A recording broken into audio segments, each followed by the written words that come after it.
All right, ladies and gentlemen. So in today's video, we're going to be talking about Collective Shout and the Australian government. Apparently, there is a petition that is live right now. If you are Australian watching this video, I will link this petition in the description box below for you guys to utilize and check out yourselves. But there is a petition right now called EN7799 that says it stop Visa and Mastercard from dictating access to legal content. We're going to go over that petition. We're going to go over what Madam Savvy is saying as well, and a couple of other accounts that have talked about this entire situation. Now, Madam Savvy says the Clippy crew remains undefeated in being on top of the news. The reason why she's saying that is because there is an account called Clippy number 14, and that apparently follows me.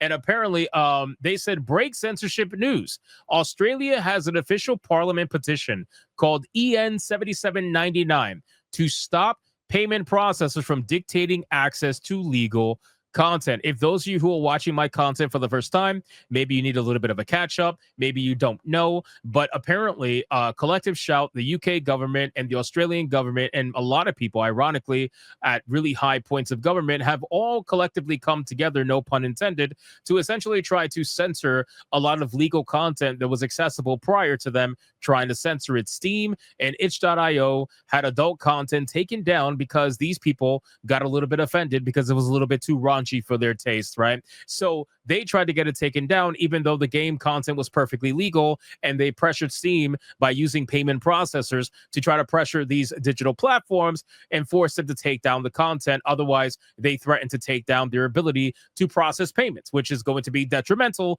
to their business. I feel like everybody knows that at this point, but again, I just want to give that context. Now, Madam Savvy, again, has some thoughts on this, but let's finish what this person says. It says, Australians have until October 1st to get as many signatures as possible. Sign and share to save creative content. And again, I'm going to have this linked in the description box below of this video. Now, Madam Savvy says the Clippy crew remain undefeated in being on top of the news. Australians need to sign this and make as much noise as possible. This is also the equivalent of when everybody was calling Visa and MasterCard and basically, I guess, holding up their phone lines and whatnot, which, by the way, people are still doing. Not as much as they were before, but people are still doing that. And it clearly worked because Visa and MasterCard had to come out and make statements, more so MasterCard than Visa. They had to come out and make statements and say, hey, you know, this is not us. We didn't do it. It was someone else that did it. They were all pointing fingers, trying to pretend like they're not all in on it, of course, but they're all pointing fingers and blaming someone else, right? Collective Shout blame the payment processors. The payment processors blame somebody else. They blame the platforms. You know, it's all just absolute nonsense. But in any case, this will help bring awareness to Collective Shout and what they have taken credit for. Please only sign this if you are Australian, and please pass it to the other Australians.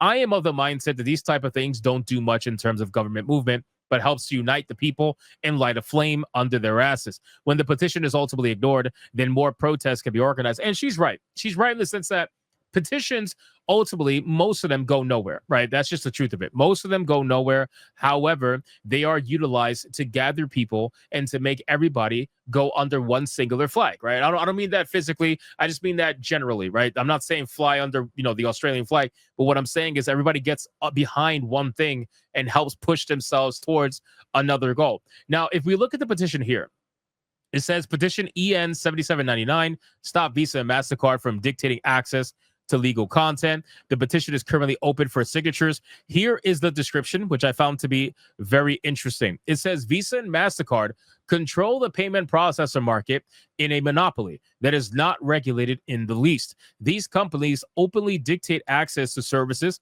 sales, or operations of legal items or legal businesses based on their own political views. And that's absolutely true, by the way.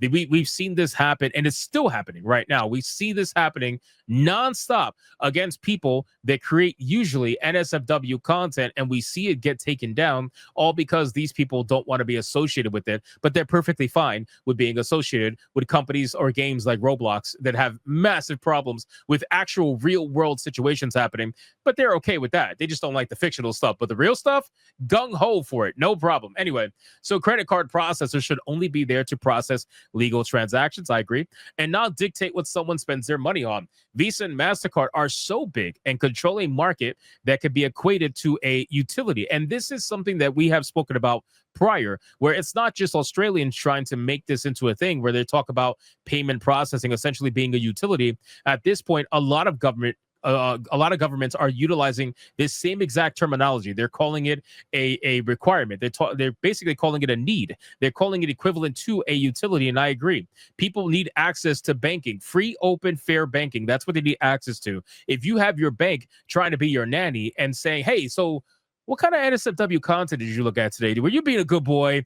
Were you being a good girl? Like, what were you doing? What were you doing? Were you gooning? Right? Like, you really want your banks asking you this shit? You want your banks getting in your business like that? Of course not. Right? If it's legal content, it's none of their fucking business. But again, anyway, there are no alternatives widely available in the market, despite these companies acting as a key part of all payment infrastructure. And that is the key part right there, actually. So them being a major part of all payment infrastructure is truly why they should be considered as utility. If there is no other option to them that gives them the same level of access that Visa and MasterCard gives them, if there's no other option available, then they do have a duopoly. They do have complete control over everything. And that's not acceptable. If they're trying to play moral arbiters, who the fuck made them the moral arbiters of anything?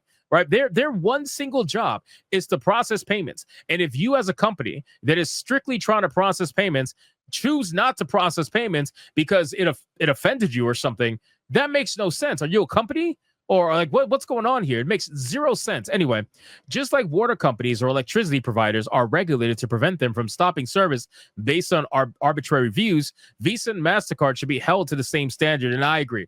I agree with that 100%. You know, they can't turn off your water because they caught you gooning. You know what I mean? Like, they can't turn off your water because you happen to like a little bit of the hardcore stuff. They can't turn off your electricity because you fap, 5 times a day. They can't do that. They can't do that. And Visa and MasterCard, if it was up to them, they would do that. They've already tried to do that, right? If you make content that is NSFW, they're going to look at you with a shameful eye, and the eye of Sauron's going to come down on you, and you're going to be banned from whatever XYZ platform that they want to ban you from. So here's the request for the petition. It says, we therefore ask the House to open antitrust investigations and penalize the unregulated monopoly of a key part of everyday infrastructure. That's the word I was looking for. Payment processors are not there to regulate what legal content people consume or to threaten companies who do not agree to the whims of people who run Visa and MasterCard. These payment processors should be there to process payments and regulated like a utility in today's day and age. That is such a simple, easy request. I don't see any issues with this whatsoever. I feel like this is pretty straightforward. I feel like this is pretty damn base, to be honest with you.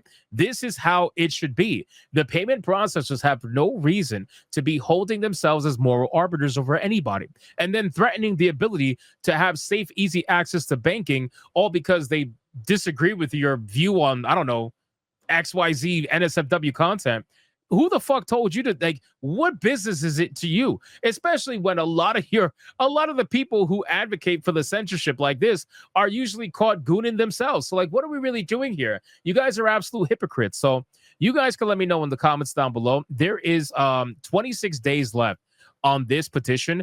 It is until October 1st of 2025. So I'm going to link this petition in the description box below. If you are Australian watching this video, consider signing that petition if it's something that interests you. And if you are not Australian, what do you think about this situation? I find it hilarious that the people in the backyard of Collective Shout apparently can't stand them so much that they're trying to fight them, which is so funny because you'll have Collective Shout pretend like everybody loves them, right? Oh, everybody loves us here. It's only you people in the other places like America that overvalue your free speech. They said that one time. They said that we overvalue our free speech. We overvalue our Second Amendment. We overvalue all that stuff, at least according to them anyway.